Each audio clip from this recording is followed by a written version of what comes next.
Moyo wangu tulia. Tulia kwa Bwana.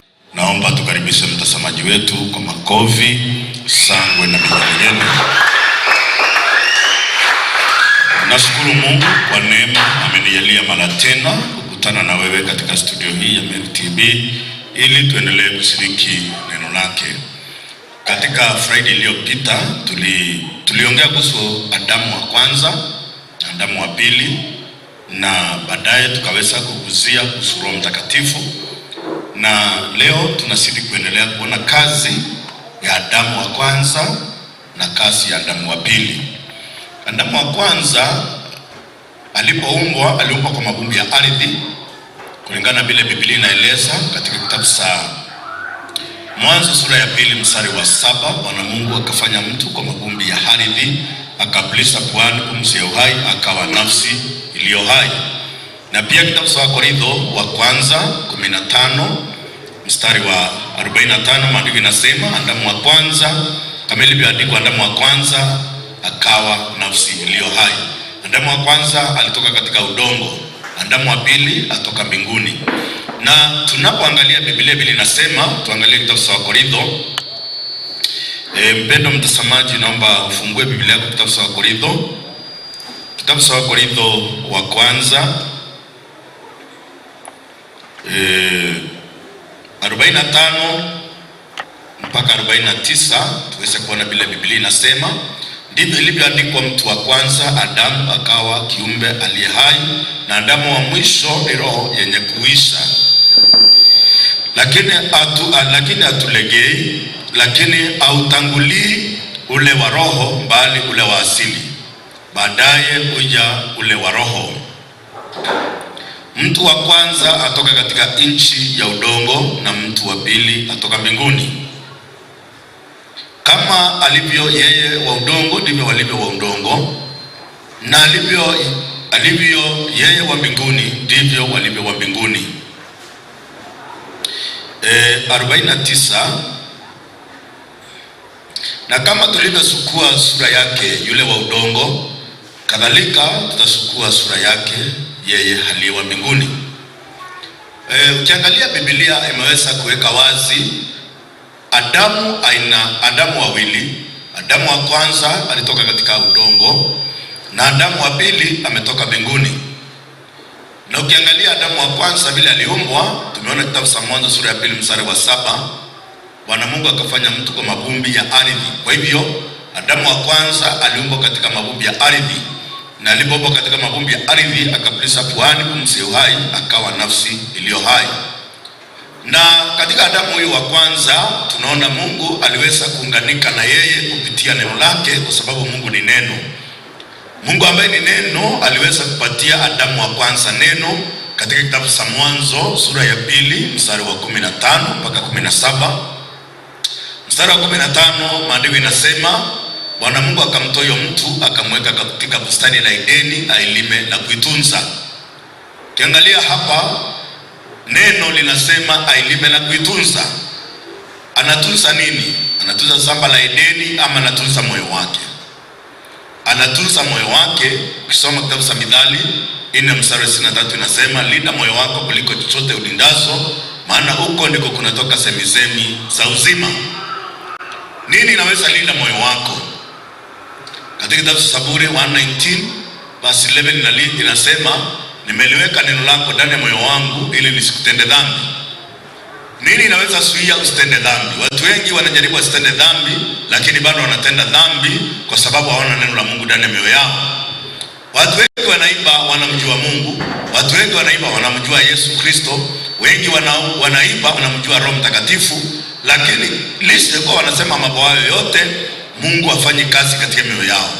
Kwa nini Mungu hafanyi kazi ndani ya mioyo yao? Mungu anafanya kazi kupitia neno. Kiangalia kitabu cha Yeremia sura ya 1 mstari wa 12, maandiko inasema Bwana waangalia neno lake alitimishe. Kile Mungu anaangalia ndani ya mioyo yetu neno lake ili aweze kulitimisha. Na Mungu hawezi kufanya kazi bila neno. Kiangalia kitabu cha Mwanzo, Mungu alisema iwe nuru, ikawa nuru. Kwa hivyo Mungu alitumia neno. Na ukisoma Yohana sura ya 1 mstari wa 1, hapo mwanzo kulikuweko na neno, naye neno alikuweko kwa Mungu, naye neno alikuwa Mungu. Na hakuna kile kilichofanyika, hakuna chochote kilichofanyika pasipo huyo. Hakuna kitu kinaweza fanyika bila neno. Katika maisha yako pia hakuna kile kinaweza fanyika kama hakuna neno.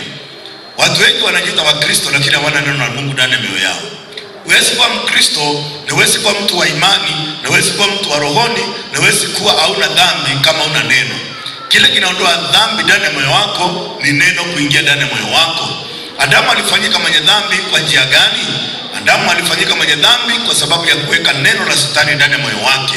Alipoondoa neno la Mungu ndani ya moyo wake, akapokea neno la Shetani. Kutoka hapo Adamu aliweza kufanyika mwenye dhambi. Na unaweza kufanyika mwenye haki namna gani? Pia unaweza kufanyika mwenye haki kwa njia ya kupokea neno la Mungu. Unapopokea neno la Mungu linaondoa neno la Shetani ndani ya moyo wako na linaweka neno la Mungu ndani ya moyo wako, na neno la Mungu linakufanya mwenye haki. Amen. Ukiangalia mstari wa 16, Bwana Mungu akamwagiza huyo mtu akisema, matunda yote ya miti ya bustani unaweza kula. Mstari wa 17, walakini matunda ya mti wa ujuzi wa mema na mabaya usile, maana siku ile utakula matunda mti huo utakufa hakika. Hili ndio neno Mungu alipatia Adamu. Na ukiangalia Mwanzo 3 mstari wa 1, nyoka alikuwa mwerevu kuliko wanyama wote wa mwituni aliyofanya Bwana Mungu. Amuliza ati Mungu alisema msile matunda yote ya miti ya bustani. Mwanamke akamwambia, matunda yote ya miti ya bustani tunaweza kula. Mstari wa 3 inasema, walakini matunda ya mti wa katikati Mungu amesema tusile wala tusiguse tusije tukafa.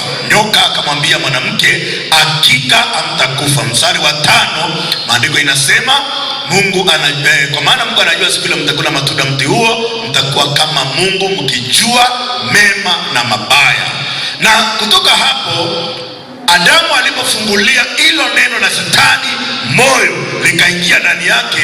Kutoka hapo Adamu akawa mwenye dhambi na dhambi ikaingia ulimwenguni.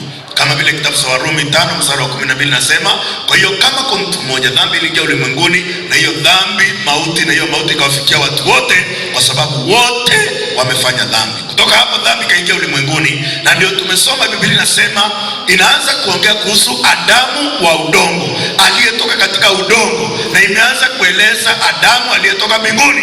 Na hapa mstari wa 49 inasema, kama vile tulivyosukua sura yake yule wa udongo, vile tulisukua sura ya Adamu, hivyo hivyo ndivyo tutakavyosukua sura yake yeye aliye wa mbinguni. Kwa hivyo kuna wa duniani na kuna wa mbinguni. Wa duniani alituuza katika dhambi, wa mbinguni aliondoa dhambi ndani ya mioyo yetu. Haleluya. So inategemea uko kwa nani, uko kwa yule aliyeleta dhambi ama kwa yule aliyeondoa dhambi. Adamu wa kwanza ni wa udongo, Adamu wa pili ni roho yenye kuisha. Tunazungumzia roho yenye kuisha, tunazungumzia roho ya Yesu Kristo, ambaye Yesu alikuja katika mwili na baadaye akadhihirishwa katika roho. Katika kitabu cha Petro wa kwanza sura ya 3 mstari wa 18 maandiko yanasema, Kristo aliteswa kwa ajili ya dhambi, mwenye haki kwa ajili ya wasio haki. Mwili wake ukauawa lakini roho yake ikauishwa. Kristo aliteswa kwa ajili ya dhambi, mwenye haki kwa ajili ya wasio haki, ili atulete kwa Mungu. Mwili wake ukauawa lakini roho yake ikauishwa. Kwa hivyo ukiangalia hapa, Yesu ako na sura aina mbili. Kuna sura ya kwanza ya mwili, alikuja kama Adamu wa kwanza, na alipokuja kama Adamu wa kwanza ni ili aweze kuharibu kazi yote ambayo Shetani alianzisha kwa Adamu wa kwanza. Alipokuja katika mwili, alikuja katika mwili ili aweze kuhukumu dhambi katika mwili, aweze kusukua dhambi katika mwili. Na anapofanya mambo hayo, ili aweze kudhihirisha sura yake ya ndani, sura yake ya roho. Na hii sura ya roho inaweza kudhihirika kwetu baada ya Yesu kudhihirika katika mwili. Hebu tuangalie kitabu cha Wakorintho wa pili 5 mstari wa 14, tuone Biblia inasema namna gani. Wakorintho wa pili 5 mstari wa 14 mpaka 16, maandiko inasema, upendo wa Kristo watubidisha hukumu hivi, mmoja alikufa kwa ajili ya wote, basi wote walikufa. Wakati Yesu alipokuja katika upendo mwingi, maandiko inasema alikufa, basi wote walikufa. Maana upendo wa Kristo watubidisha hukumu hivi, mmoja alikufa kwa ajili ya wote, basi wote walifanya nini? wote walikufa. Wakati Yesu alipokufa msalabani, Mungu aliona wanadamu wote wamekufa. Bila kupitia Adamu alipofanya dhambi, Mungu aliangalia kuona wanadamu wote wamefanya dhambi. Amen. Mungu katika mtazamo wake alipotazama aliona wote wamefanya dhambi. Na wakati Yesu alipokufa akafa, Mungu aliona wote wamekufa. Haleluya.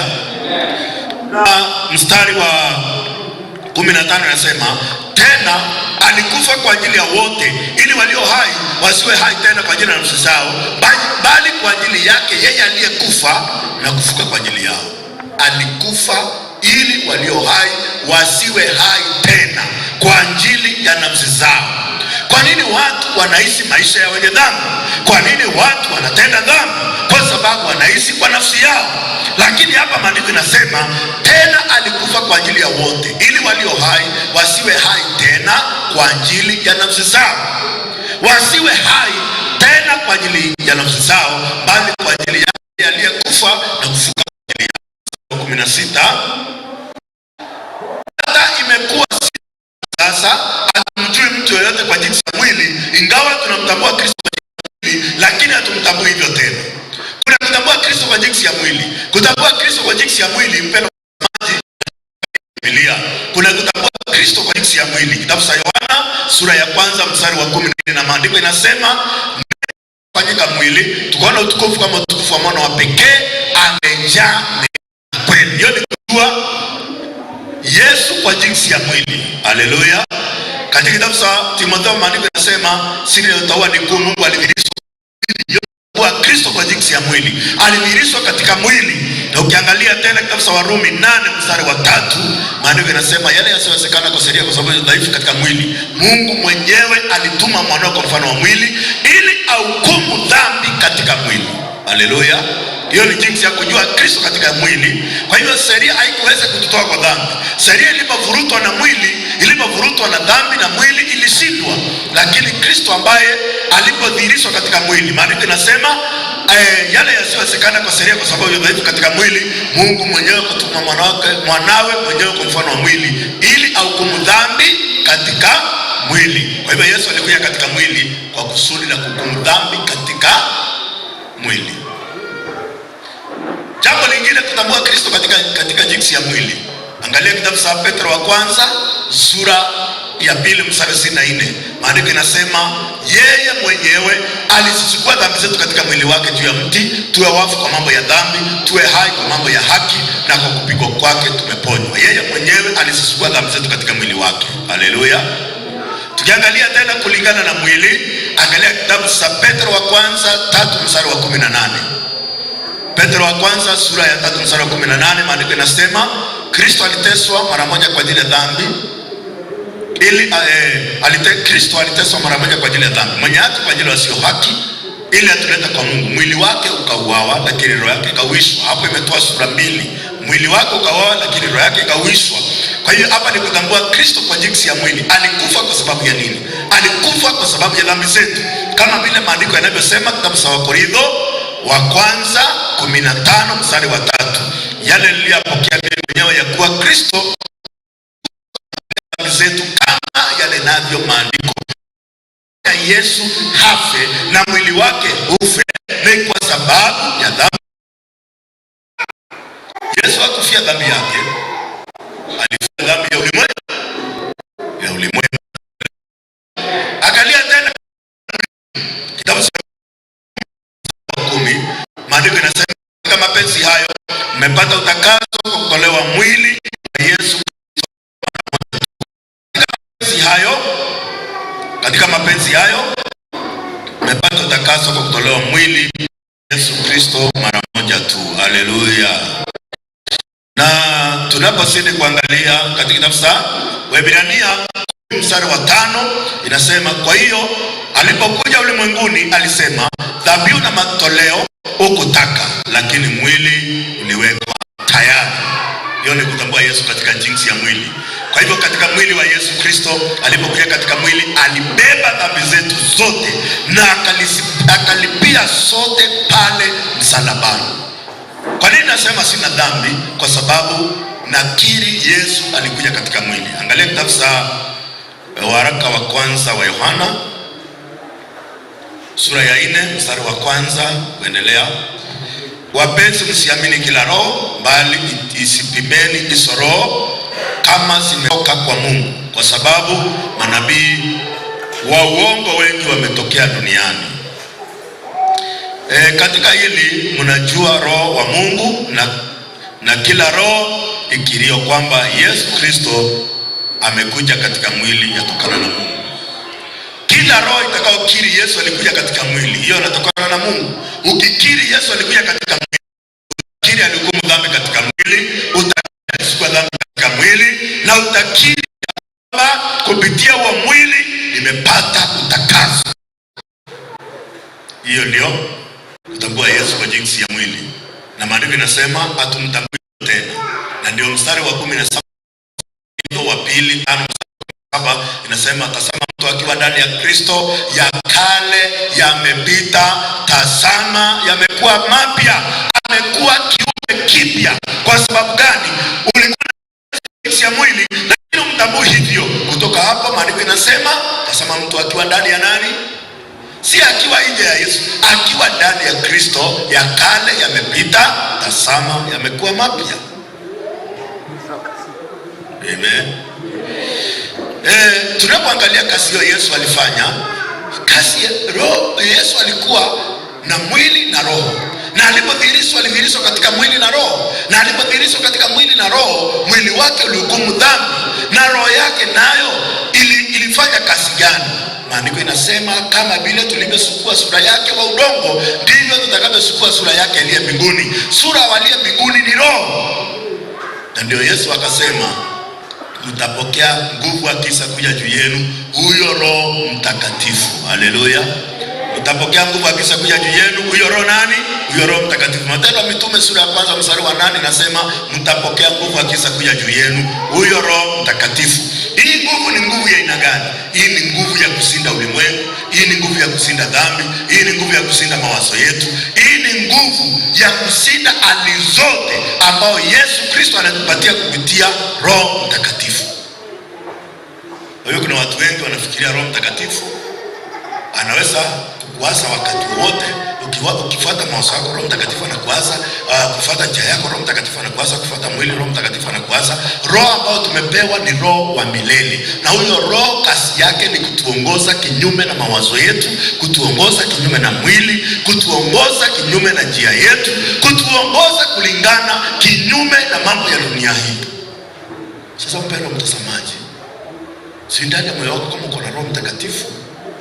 Kwa sababu Roho Mtakatifu ndiye anashuhudia. Hebu tuangalie Biblia. Tuangalie kitabu cha Yohana. Kitabu cha Yohana sura ya 16 mstari wa 8 mpaka 11. Maandiko inasema, naye akiisha kuja huyo atauhakikisha ulimwengu kwa habari ya dhambi na haki na hukumu. Kwa habari sababu uniamini mimi. Kwa habari ya haki, sababu mimi naenda mstari wa 11. Kwa habari ya hukumu, kwa sababu mkuu wa ulimwengu huu amekwisha. Mkuu wa ulimwengu huu amekwisha kufanya. Sababu amniamini, kwa sababu naenda sana. Na haki tunaweza kuipata kwa njia gani? Kitabu cha Warumi 4 mstari wa 25, maandiko yanasema, alitolewa kwa ajili ya makosa yetu na kufufuliwa ili tupate kuhesabiwa haki. Na ndio hapa maandiko inasema kwa habari ya haki, kwa sababu naenda sana. Hii inamaanisha naenda kufa kwa sababu ya dhambi zenu, na nikifa kwa sababu ya dhambi zenu nitafufuka, na katika kufufuka kwake tunahesabiwa kuwa wenye haki. Kutoka hapo Roho Mtakatifu anaanza kusukua usukani, anaanza kutuongoza kinyume na mwili. Haleluya. Kuna watu ambao wameokolewa lakini baada ya kupata wokovu wanafuata mwili. Hebu tuangalie kitabu cha Warumi tuone Biblia vile inaeleza. Mpendwa mtazamaji, tunaposoma unafaa uweze kujiangalia uone unafuata nani. Tuangalie kitabu cha Warumi 8 mstari wa 5. Kwa maana wale wafuatao mwili huyafikiria mambo ya mwili. Hata wakati neno linaendelea, mahali popote ulipo unaweza kuwa umelala. Kwa nini unalala? Ni mwili nakwambia lala. Mwili inafunza neno la Mungu, haifikirii mambo ya roho wa Mungu. Mwili hakuna siku inataka neno la Mungu. Unaona watu wakisoma Biblia wanalala, watu wakisikiza neno la Mungu wanalala. Hata mara nyingi ukifungua Biblia yako unaanza kuzinzia. Kwa sababu gani? Maandiko inasema maana wale wafuatao mwili huyafikiria mambo ya mwili. Lakini ukianza kupiga story, ukianza kupiga siasa, hata yule amelala ataamka. Amen. Kwa sababu gani? Kwa sababu wale wafuatao mwili kile wanafikiria mambo ya mwili tu peke yake. Wanafikiria nini? Wale wafuatao mwili fikiria mambo ya mwili. Wanafikiria kula, wanafikiria umalaya, wanafikiria userati, wanafikiria ulevi, wanafikiria vitu vyote ambavyo mwili inataka. Hawana sehemu ya kufikiria mambo ya roho. Maandiko yanasema bali wale wafuatao roho huyafikiria mambo ya roho. Sasa unafaa ujiulize, katika maisha yako unafuata nani? Unafuata mwili ama unafuata roho? Unafikiria ya nani? Haleluya. Kati ya Biblia na simu ni gani iko na mashabiki? Kati ya Mungu na simu nani ako na wafuasi wengi? Haleluya. Mtu unaweza shinda siku yote bila kuguza Biblia, lakini hauwezi kaa 1 hour bila kuguza simu yako. Unaona mtu simu iko kwa moto bado anaitumia. Lakini huyo mtu neno alifikirii. Watu wanafikiria, wanasema usumi umeharibika. Lakini hawataki kuangalia maisha yao ya rohoni kama yameharibika au la. Hawataki kufikiria maisha yao ya rohoni. Wanafikiria tu wakisema usumi umeharibiwa. Wakati Moi alikuwa kwa kiti, watu walisema Moi aende nyumbani. Moi akaenda nyumbani, Kibaki akaingia. Kibaki alipoingia, watu wakasema afadhali nani? Afadhali Moi. Kibaki akatoka, Uhuru akaingia. Uhuru alipoingia, walisema afadhali nani? Afadhali Kibaki.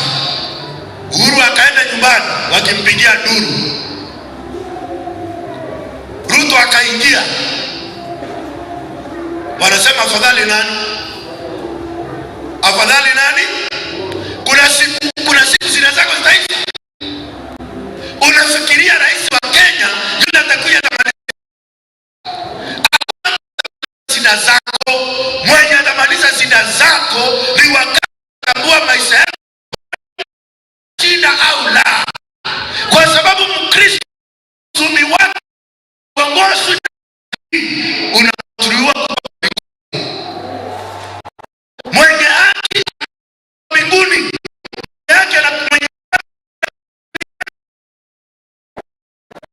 mwenye haki na Mungu. Sema msihangaike mkisema mle nini. Angalieni ndege wa angani, wanakula na kusiba, hawakusanyi waweke ghalani, hawalimi na waweke ghalani, lakini wanakula. Akauliza, mnasumbuka mubaya nini? Mwili na mavazi ni gani ya dhamana? Mungu aliyekupa mwili mzuri atashindwa kupatia mavazi? Mungu aliyekupatia afya mzuri, maisha ni zaidi ya nini? Ya vitu hivyo mnasumbukia. Watu wanasumbuka kwa sababu ya mambo mengi, lakini hakuna mtu anasumbuka kwa sababu ya maisha yake ya rohoni. Hakuna mtu anasumbuka bila anaweza unganika na Mungu. Lakini mtu anasumbuka, hii serikali ikiondoka, serikali nyingine ikikuja, maisha yatakuwa mzuri. Hata serikali sikuja 100, kama maisha yako ya rohoni hayaunganika na Mungu, utahangaika. Haleluya. Utafanya nini? Utahangaika. Usifikiri nafanya siasa. No. Mimi sijui 1 term ama 2 term, sijui. Hiyo siko huko, sijui hiyo. lakini nataka nyinyi muunganike na mbinguni. Mbinguni hakukauki, uzuri wa mbinguni uharibiki, na maisha yako ya rohoni yakiwa mazuri, hata maisha yako ya kawaida yatakuwa mzuri. Haleluya. Yesu anatembea na wanafunzi na watu 5,000. Wanafika jangwani, wanakosa chakula. Walikula ama hawakukula? Wanafunzi Yesu anasema wapeni chakula. Wanafunzi wakauliza, sasa tutatoa chakula wapi? Tuko nyikani, alafu hata pesa kununua chakula kulisa watu tutapata wapi? Yesu akasema, akauliza, mko na nini? Tuko na mikate michache na samaki wachache. Akasema, waketi chini muwape. Yesu akachukua mikate na samaki akashukuru. Walikula ama hawakula? Walisiba ama hawakusiba? Waliokota vikapu ngapi?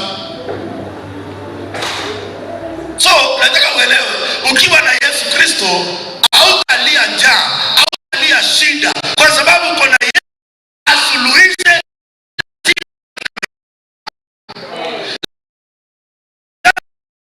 shida yake yeye mwenyewe.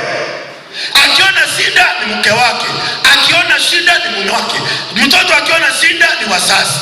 Kila mtu analaumu huyu, analaumu huyu. Hii ni maisha ya Adamu. Adamu alipomwasi Mungu, Mungu akamuuliza, Adamu uko wapi? Adamu akasema, Mungu akamuuliza, kula matunda kisha nikisema usile? Akasema, ndio nililetea. Analaumu nani? Kama Mungu kuniletea huyu mwanamke singekula hii matunda. Mwanamke akasema, wewe ulifanya? Akasema, ni nyoka linaganya. Kwa hiyo hakuna mahali wao wanaona ni wakulaumiwa. Mwanaume analaumu mwanamke. Akilaumu mwanamke, Mungu unajua hata mimi nilisi vizuri bila huyu mwanamke, lakini ulipoleta huyu mwanamke ndio akaleta hii matunda mimi nikakula. Mungu, kama si nyoka, kama ungeumba nyoka, mimi singekula hiyo matunda. Kwa hivyo watu wale wako katika ulimwengu wa Adamu, wako katika Adamu wa kwanza, wanalaumu huyu na huyu. Wanaona maisha yamekuwa mabaya, anaanza kulaumu huyu. Kama amelala njaa, mwanamke anaanza kulaumu nani? Mume wake. Kama mweka kazi imeisha, unaanza kulaumu mke wako, wewe ni ulikula hii, ni ulikula. Wanaanza kulaumiana. Hii maisha ya kulaumiana yako kwa Adamu wa kwanza. Lakini katika Adamu wa pili, kila jambo tunatafuta Mungu katika hilo jambo. Haleluya. Tutoke kwa kulaumu, tutasamie Mungu anayetupatia afya, anayetupatia siku ya leo, anayetupatia hata hivyo msi tunafumua siku ya leo. Haleluya. Kama uko na afya, kama uko na amani, kama uko na shukuru. Hasa malalamiko. Yesu anapoingia ndani ya moyo wako, anakupatia moyo wa kushukuru, si moyo wa kulalamika. Lakini watu wengi wanalalamika. Watu wengi wana moyo wa kulalamika kwa sababu wana moyo wa Adamu. Ukipata moyo wa Yesu Kristo, ukipata roho ya Yesu Kristo, utamwabudu Baba katika roho na kweli. Kuna wale wanatafuta Mungu na kuna wale Mungu anatafuta. Sasa swali leo hii, wewe unatafuta Mungu ama Mungu anakutafuta? Amen. Yesu alisema katika kitabu cha Yohana 4, angalia Yohana 4 mstari 63. Uone kuna watu wako hapo wale wanatafutwa. Na ukiangalia lakini saa inakuja, nayo saa ipo ambao watu halisi watamwabudu Baba katika roho na kweli. Na maana Baba utafuta watu kama hao wamwabudu. Hapa ni Baba, watu kama hao. Baada ya kupata msamaha wa dhambi, unapokea Roho Mtakatifu. Kulingana na kitabu cha Matendo ya Mitume sura ya 2 mstari wa 38, maandiko yanasema, tubuni mkabatizwe kwa jina la Yesu Kristo mpate ondoleo la dhambi zenu na mpokee kipawa cha Roho Mtakatifu. Unapotubu, unabatizwa kwa jina la Yesu, unapata ondoleo la dhambi zako, kwa sababu Roho Mtakatifu hawezi kuingia kwa moyo ulio na dhambi. Unapopata ondoleo la dhambi, unapokea kipawa cha Roho Mtakatifu. Amen. Na kutoka hapo ukipokea Roho Mtakatifu, Roho Mtakatifu anakuongoza kumwabudu Mungu. Roho Mtakatifu anakuongoza kumwabudu Mungu. Na unapoanza kumwabudu Mungu katika roho na kweli, maandiko yanasema Baba anatafuta watu kama hao. Baba anatafuta watu waabuduo halisi, wanaomwabudu katika roho na kweli. Kwa hivyo Baada ya kupata wokovu unapokea Roho Mtakatifu. Unapopokea Roho Mtakatifu, Roho Mtakatifu anaanza kufanya kazi. Hapo amesimama asingile mafuta hapo, asimame hapo iwe kinga yake ili asipate madhara. Mbona ako na security? Wewe kwa sababu wewe ni mjinga, utumie akili uone huyu mtu anayeniambia mafuta inanilinda, ayamlindi yeye mwenyewe.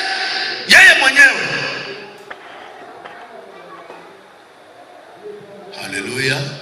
Tunapopokea Roho Mtakatifu tunapata hekima, tunapata ufahamu. Mungu anaanza kutusaidia, tunaanza kuabudu Mungu katika roho, na Mungu anaanza kutusaidia na anaanza kututafuta.